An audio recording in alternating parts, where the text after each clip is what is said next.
யாராவது ஒருவருடைய வாழ்க்கையில் இந்த வருடம் ஒரு முதலீடு செலுத்துவதற்கு ஒரு தீர்மானத்தை எடுப்பது அவசியம். மற்றவர்களோட நீங்க முதலீடு செலுத்துங்கன்னு நான் சொல்லும் பொழுது பணத்தை கொடுங்க அதை கொடுங்க நான் சொல்லல. மனிதனுக்கு இருக்கின்ற மிக வெளியேறப்பெற்ற ஒரு காரியம் இருக்கணும் என்றால் அது நம்மளுடைய நேரம் தான்.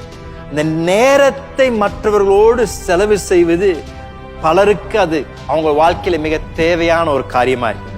ஒருவரோடு உட்கார்ந்து நேரத்தை செலவு பண்ணி அவங்களோடு பேசும் பொழுது, அவர்களுடைய பிரச்சனைகளுக்கு காது கொடுத்து பொறுமையாக கேட்கும் பொழுது, அவர்களோடு உட்கார்ந்து ஜெபிக்கும் பொழுது, இயேசு தான் பண்ணார். பல நேரங்களில் பலரோடு உட்கார்ந்து அமர்ந்து அவர்களுடைய பிரச்சனைகளை கேட்டார். அந்த அன்றே இருந்த அந்த ஸ்திரீயோடு இயேசு, அவருக்கு எவ்வளவு பொறுப்புகள் இருந்தாலும் அந்த அம்மாவோட வாழ்க்கையோடு இயேசு ஈடுபட்டு பேசி அந்த அம்மா உற்சாகப்படுத்தினாங்க. சக்கேயோட வாழ்க்கையில் அப்படிதான். எவ்வளோ தூரம் ஜனங்கள் அவரை பார்க்கணும் என்று அவ்வளோ தூரம் அவங்க ஆசையா இருந்தா கூட இயேசு அவளை பார்த்து, இன்றைக்கு உன் வீட்டுல வந்து நான் தங்கி இருக்க விரும்புகிறப்பா. அவன் வீட்டுல உட்கார்ந்து இயேசு புசித்து அவனோடு பேசி அவனோட வாழ்க்கையில் இயேசு ஒரு தாக்கத்தை உண்டாக்கினார். எப்படி தாக்கத்தை உண்டாக்கினார்?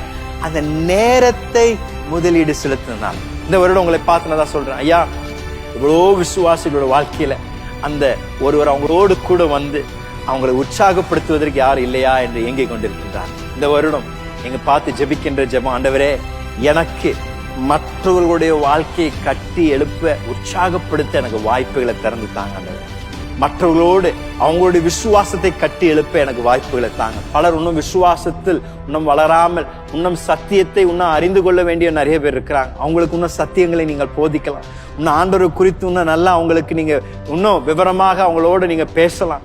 பலருக்கு ஒரு வேளை சில நேரத்துல ஒரு ஜெபிக்கிறதுக்கு ஒரு நண்பர் வேணுமா இருக்கலாம். நீங்க சொல்லலாம், பிரதர் நீங்க எப்ப வேணாலும் என்ன கூப்பிடுங்க, சிஸ்டர் நீங்க எப்ப வேணாலும் என்ன கூப்பிடுங்க, நான் உங்களுக்காக ஜெபிக்கிறேன், உங்களோடு கூட இருக்கின்றேன். அகைன் இதுல ஞானத்தை பயன்படுத்துவது அவசியம். சில நேரத்துல சத்துரு எதையும் பயன்படுத்தி பிரச்சனைகளும் கொண்டு வரான்.